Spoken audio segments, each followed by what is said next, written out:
Hello friends, कल हमने देखा था कि हमारे पास मोलैरिटी क्या होती है, मोलैलिटी क्या होती है, हैंडीज़ लॉ क्या था, इसकी एप्लीकेशंस क्या थी, इसकी लिमिटेशन क्या थी।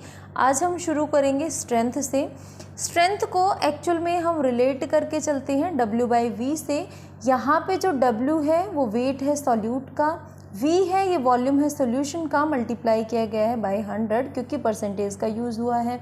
अब अगर हम बात करें स्ट्रेंथ की, तो स्ट्रेंथ क्या होता है, weight of solute upon volume of solution into 1000। यहाँ पे एक रिलेशन आता है जो कई बार पूछ लिया जाता है, that is relation between strength and molarity. तो अगर मोलैरिटी और स्ट्रेंथ के बीच में हमें रिलेशन देखना है तो हम क्या करते हैं, फर्स्ट ऑफ ऑल तो हमें पता होना चाहिए कि मोलैरिटी का फॉर्मूला क्या होता है। M is equals to WB weight of solute upon molar mass of solute into volume of solution और इनटू 1000। और यहाँ पे अगर हम बात करें स्ट्रेंथ की, तो जो हमारी स्ट्रेंथ है वो किसके इक्वल होती है, wait of solute that is WB upon में वॉल्यूम ऑफ सॉल्यूशन इनटू 1000। अगर हम यहाँ पे मोलैरिटी के केस में देखें तो क्या ये टर्म स्ट्रेंथ के इक्वल नहीं है। ये टर्म अगर स्ट्रेंथ के इक्वल है तो मैं मोलैरिटी के केस में इस सारी की सारी टर्म को S से रिप्लेस कर सकती हूँ। तो यहाँ पे जो हमारी मोलैरिटी होएगी, molarity will be equals to ये वाली टर्म स्ट्रेंथ से रिप्लेस हो गई, that is S upon MB। तो यहाँ से जो हमारी स्ट्रेंथ आई, strength will be equals to molarity into MB। और यहाँ से अगर हम M की वैल्यू निकालना चाहें तो हमारी जो M है दैट इज आवर मोलैरिटी, वो किसके इक्वल होएगी, molarity will be equals to strength upon में MB। स्ट्रेंथ जो हुई ये प्रोडक्ट होएगा किस किस का, मोलैरिटी का और मास ऑफ सोल्यूट का। और जो मोलैरिटी होएगी ये रेशियो होएगा स्ट्रेंथ और मास ऑफ सोल्यूट का। तो ये रिलेशन होता है हमारे पास मोलैरिटी और स्ट्रेंथ के बीच में, पूछ लिया जाता है कई बार एग्जाम में। नेक्स्ट टॉपिक हम करेंगे रिलेशन बिटवीन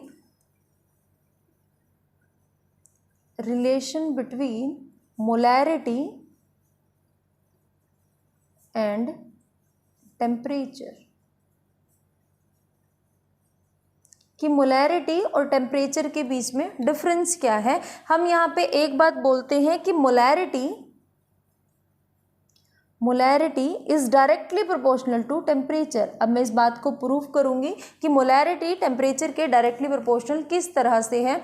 तो सबसे पहले इस केस में हमें पता होना चाहिए कि मोलैरिटी का हमारा फॉर्मूला क्या होता है, that M is equals to WB upon MB into volume of solution और इंटू में 1000।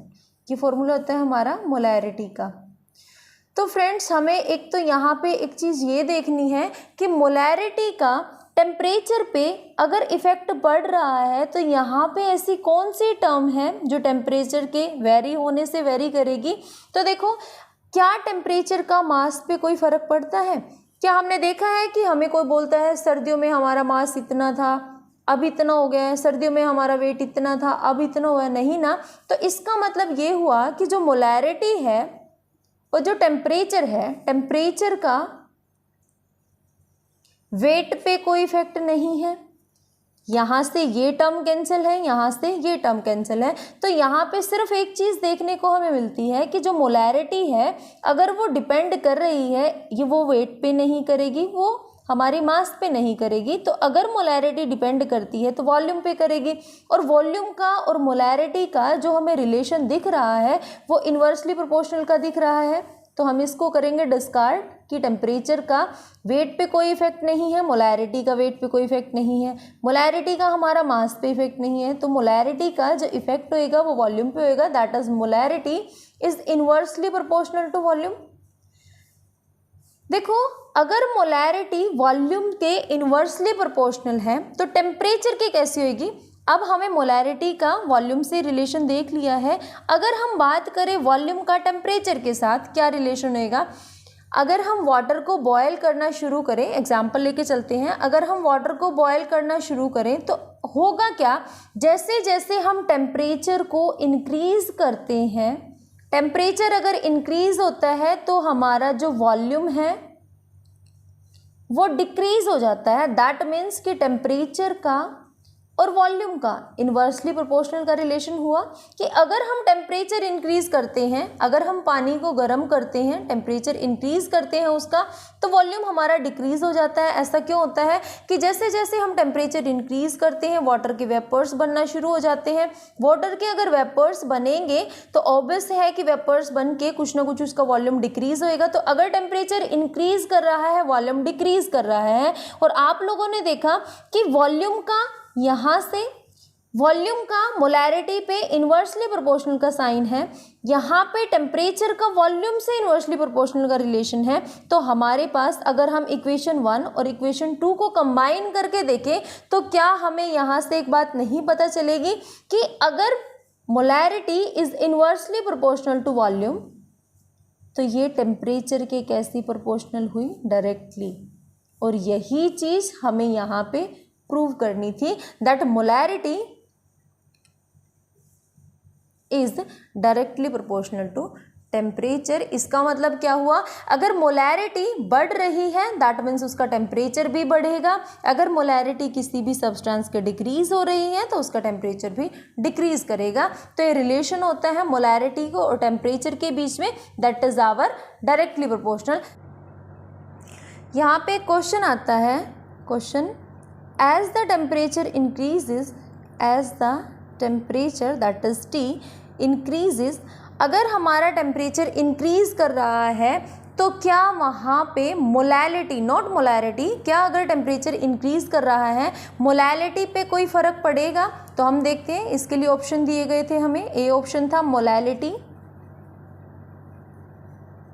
इंक्रीजेस, बी ऑप्शन था मोलैलिटी डिक्रीजेस, सी ऑप्शन था नो चेंज इन मोलैलिटी,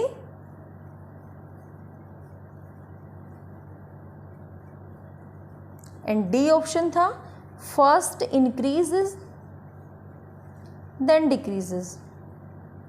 तो यहाँ पे देखो कि अगर हमारा टेम्परेचर इंक्रीज कर रहा है तो मोलैलिटी पे क्या इफेक्ट होएगा, मोलैलिटी इंक्रीज करेगी, मोलैलिटी डिक्रीज करेगी, या मोलैलिटी पे कोई इफेक्ट नहीं होगा, या पहले इंक्रीज करेगी देन डिक्रीज करेगी।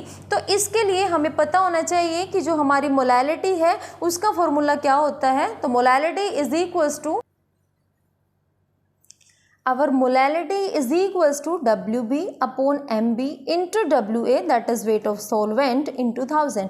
हमने अभी अभी पीछे एक चीज़ पढ़ी है कि हमारे पास जो टेम्परेचर का इफेक्ट है, देखो क्वेश्चन क्या दिया गया है कि टेम्परेचर से क्या मोलैलिटी पे कोई इफेक्ट पड़ने वाला है, क्या यहाँ पे कोई ऐसी टर्म दिखाई दे रही है जो टेम्परेचर के साथ वेरी करेगी।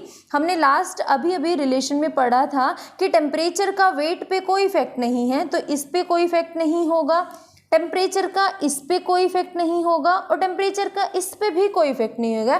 दैट मीन्स यहाँ पे तो कोई टर्म ऐसी बची ही नहीं जो टेम्परेचर को अफेक्ट कर सके। इसका मतलब option C will be our correct answer, no change in molality। कि अगर कोई भी टर्म हमें यहाँ पे ऐसी नहीं दिख रही है कि वो मोलैलिटी को अफेक्ट कर सके तो इसका मतलब उसका कोई भी टेम्परेचर का कोई भी इफेक्ट मोलैलिटी पे नहीं होगा।